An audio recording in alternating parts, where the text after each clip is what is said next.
प्रिय विद्यार्थियों, अपने पिछले लेसन में हमने भक्ति आंदोलन के उदय के बारे में, आलवार और नैनार संतों के बारे में, निर्गुण और सगुण भक्ति के बारे में तथा भक्ति आंदोलन के उदय के कारणों के बारे में पढ़ा। और आज हम पढ़ेंगे कि इस आंदोलन के प्रमुख संत कौन-कौन से हुए। भक्ति आंदोलन मध्यकालीन भारत के सांस्कृतिक इतिहास में एक महत्वपूर्ण स्थान रखता है और इस काल में कल हमने बात की थी कि लगभग 6वीं से लेकर और 16वीं 17वीं जो सदी तक का समय है वो हम भक्ति काल का मान सकते हैं। इस काल में सामाजिक और धार्मिक सुधारकों की धारा ने समाज में विभिन्न तरह से भगवान की भक्ति का प्रचार प्रसार किया था। ये एक प्रकार से मौन क्रांति कही जा सकती है, क्योंकि इसमें व्यवस्थाओं में बहुत ज्यादा चेंज नहीं आया, कोई राजा इसमें इन्वॉल्व नहीं था। केवल जन साधारण ने अपनी जो रीतियां थी, अपने जो रिवाज थे, अपनी जो पद्धति थी भगवान की पूजा करने की, उसमें थोड़ा बहुत परिवर्तन कर लिया था। 6वीं 7वीं सदी में जो शैव नैनार थे और वैष्णव आलवार थे, उन्होंने जैन और बौद्धों के अपरिग्रह को अस्वीकार किया तथा ये कहा कि ईश्वर के प्रति यदि हम व्यक्तिगत भक्ति रखते हैं तो ही हमारी मुक्ति संभव है। और उन्होंने प्रेम और व्यक्तिगत ईश्वर भक्ति का संदेश समस्त दक्षिण भारत में स्थानीय भाषाओं का प्रयोग करके पहुंचाया था। कल हमने इस लेसन के बारे में पढ़ा था कि किस प्रकार नैनारों ने और आलवारों ने दक्षिण भारत में भक्ति का प्रचार प्रसार किया। जो वैष्णव संत थे, यानी जो आलवार संत थे, उन्होंने शंकराचार्य के अद्वैत और ज्ञान मार्ग का विरोध किया था और उन्होंने माना कि परमात्मा निर्गुण नहीं सगुण है, और ये भी माना कि ब्रह्म और जीव की एकता जो है उसे स्वीकार किया जाना चाहिए।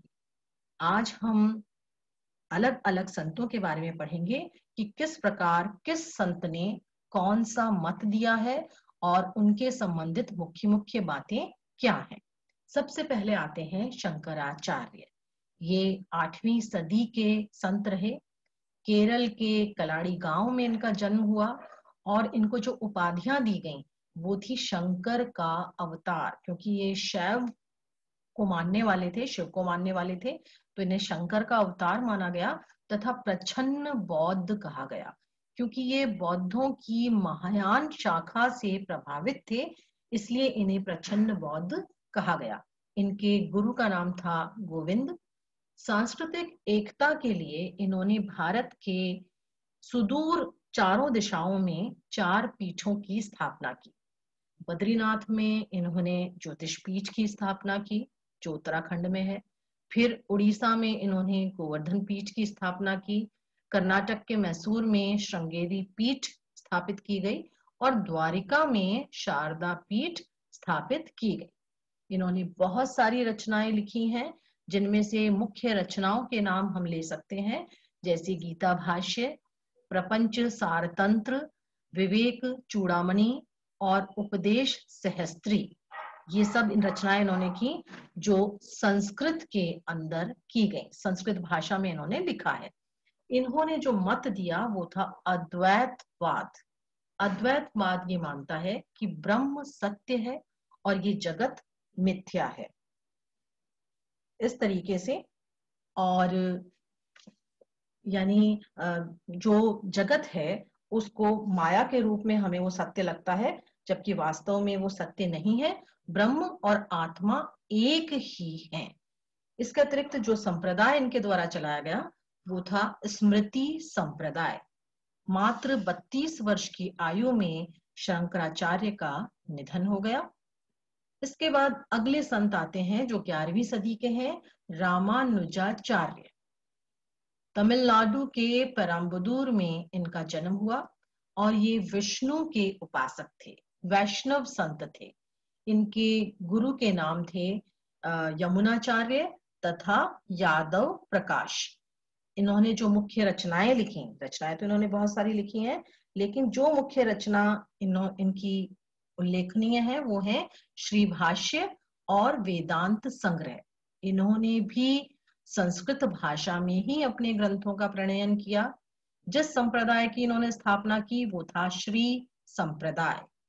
इन्होंने दो सिद्धांत दिए, जिसमें पहला है विशिष्टाद्वैत का सिद्धांत। शंकराचार्य ने अद्वैतवाद का दिया था, इन्होंने विशिष्टाद्वैतवाद का दिया, जिसमें इन्होंने माना कि जो परम सत्ता है उसके 3 स्तर होते हैं, ब्रह्म, चित्त और अचित्त। चित्त जिसे आत्मा कह सकते हैं हम, और अचित्त जिसे प्रकृति कह सकते हैं। उन्होंने ये माना कि ये जो तीनों हैं, इनमें आत्मा और प्रकृति जो है ये दोनों ही ब्रह्म के विशिष्ट तत्व हैं, लेकिन ब्रह्म के बिना इनका अस्तित्व भी नहीं है।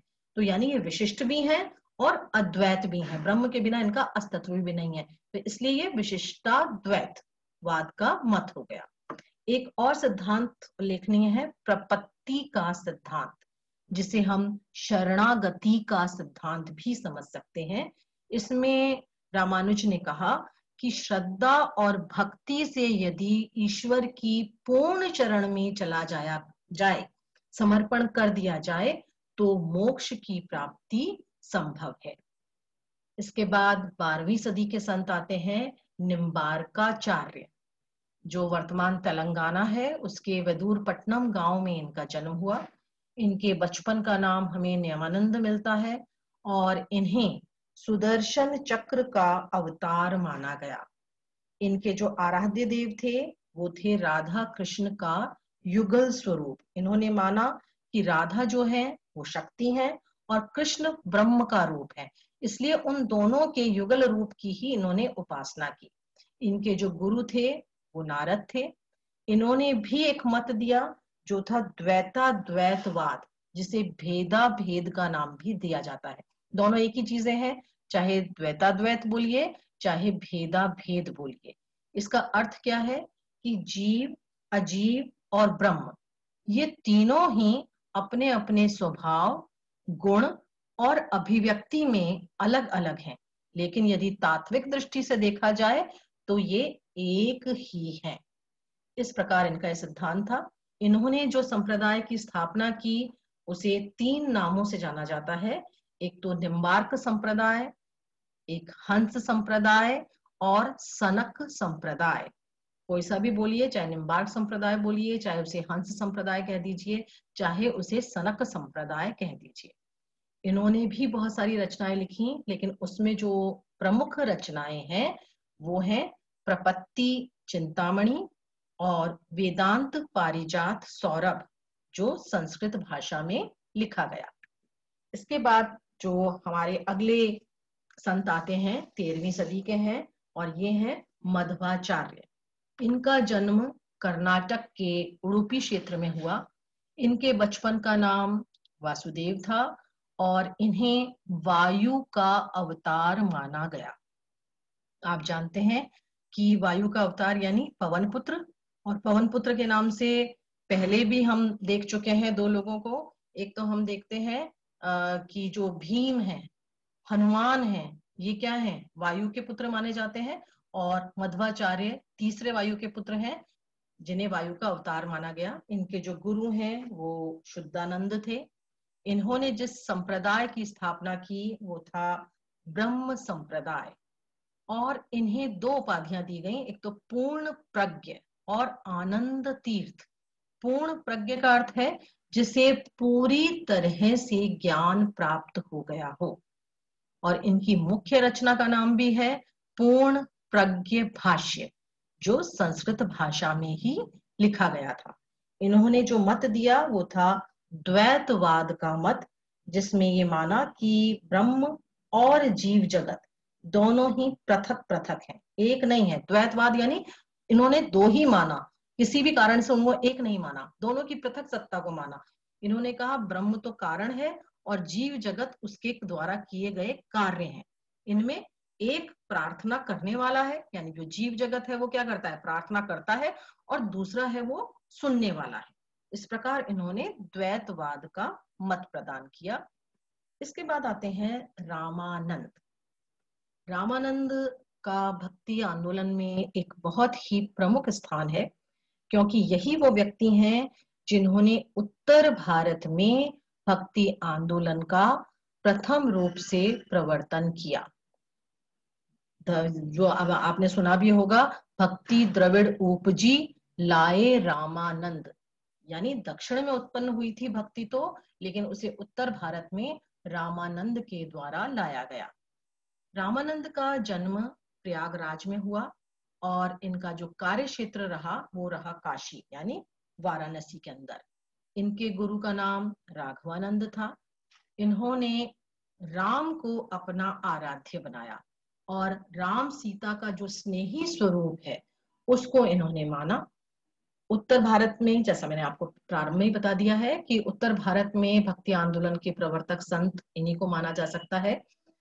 साथ ही साथ एक और विशेष बात है कि इन्होंने जो अपने उपदेश दिए, जो अपना लेखन कार्य किया, वो हिंदी में किया। न केवल हिंदी बल्कि उपदेश इन्होंने क्षेत्रीय भाषाओं में भी दिए। जिस क्षेत्र में जाते थे उसी क्षेत्र की भाषा में लोगों को समझाने का प्रयत्न करते थे। इसी के साथ साथ इन्होंने सभी जातियों को अपने शिष्य रूप में स्वीकार किया, क्योंकि इनका एक बहुत फेमस लाइन है कि जाति पाति पूछे नहीं कोई, हरि को भजे सो हरि का होई। यानी जो ईश्वर की आराधना करता है ईश्वर तो उसी को मिल जाते हैं। वो केवल कोई जाति वर्ण ये नहीं देखते, बल्कि अपने भजन करने वाले को देखते हैं कि कौन भजन कर रहा है और फिर किसे को मेरे को प्राप्त होना है। इसके अतिरिक्त इनके प्रमुख 12 शिष्य थे और इनके कुछ मुख्य शिष्यों के नाम हैं धन्ना, पीपा, सेन, रैदास, कबीर और पद्मावती आदि। यानी महिला, एक महिला का नाम भी मिलता है हमें, पद्मावती जो है वो भी इनकी शिष्या रही थी। तो न केवल विविध जातियां बल्कि जो विविध लिंग हैं वो भी इनके शिष्यों के रूप में रहे हैं। इन्होंने जिस संप्रदाय की स्थापना की वो था रामानंद संप्रदाय, और इनकी जो मुख्य रचना हमें मिलती है वो है आनंद भाष्य, जो हिंदी में ही लिखी गई है। इसके बाद 15वीं 16वीं सदी के संत आते हैं वल्लभाचार्य। इनके माता पिता जब दक्षिण की ओर जा रहे थे तो रास्ते में ही चंपारण में इनका जन्म हुआ, एक जंगल में, और इन्होंने बाद में अपनी कर्म भूमि ब्रज को चुना। इन्हें अग्नि का अवतार कहा गया, वैश्वानर अग्नि का। दरअसल इसके पीछे एक कहानी है कि जब इनकी माता ने जंगल में इन्हें जन्म दिया तो इनकी सांस रुकी हुई थी।